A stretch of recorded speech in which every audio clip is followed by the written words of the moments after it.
Bir digər mövzumuz lənət edən, söyən haqqındadır. Peyğəmbər əleyhissalam belə buyurur: Möminə lənət etmək onu öldürmək kimidir. Başqa bir hədisdə Peyğəmbər əleyhissalam buyurur: Müsəlmanı söymək fasiqlik, onu öldürmək isə küfrdür. Deməli, Buxari Əl-Cami-Sahih Kitabul Ədəb hədisi və Buxari Əl-Cami-Sahih Kitabul İman hədisi. Peyğəmbər əleyhissalam buyurur: Lənət edənlər qiyamət günü nə şəfaətçilərdən, nə də şəhidlərdən ola biləcəklər. Muslim Əl-Cami-Sahih Kitabul Birri və Siləti vəl-Adab hədisi.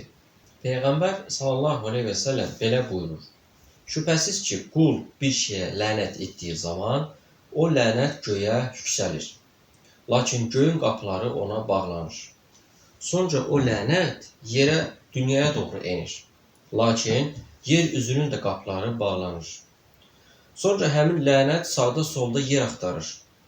Sığınacaq bir yer tapmadıqda, əgər lənətlənən şəxs bu lənətə layiqdirsə, ona gəlir.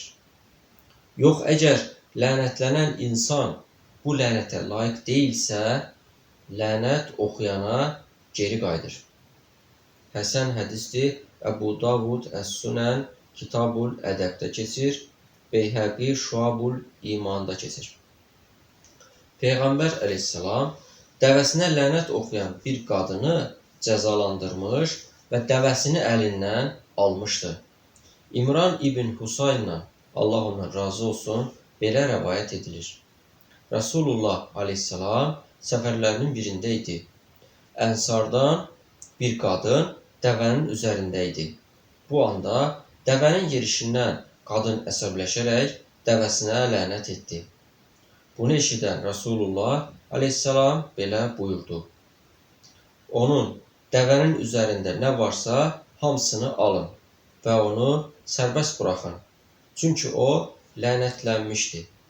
İmran ibn Husayn, Allah ondan razı olsun, deyir: Sanki onun dəvənin indiyə kimi insanların içində necə sərbəst gəzdiyini və heç kimin ona toxunmadığını görürəm. Muslim Əl-Cami-Sahih Kitabul Birri və Siləti vəl-Adab. Əbu Hureyrədən, Allah ondan razı olsun, Peyğəmbərin əleyhissalam belə buyurduğu rəvayət edilir. Şübhəsiz ki, faizin ən şiddətlisi, ağırı, haqsız yerə bir müsəlmanın şərəfinə dil uzatmaqdır. Əbu Davud Əs-Sunən Kitabul Ədəb. Əhməd ibn Həmbəl Əl-Musnəd Musnədül Aşiratil Mübəşşirinə bil Cənnəti.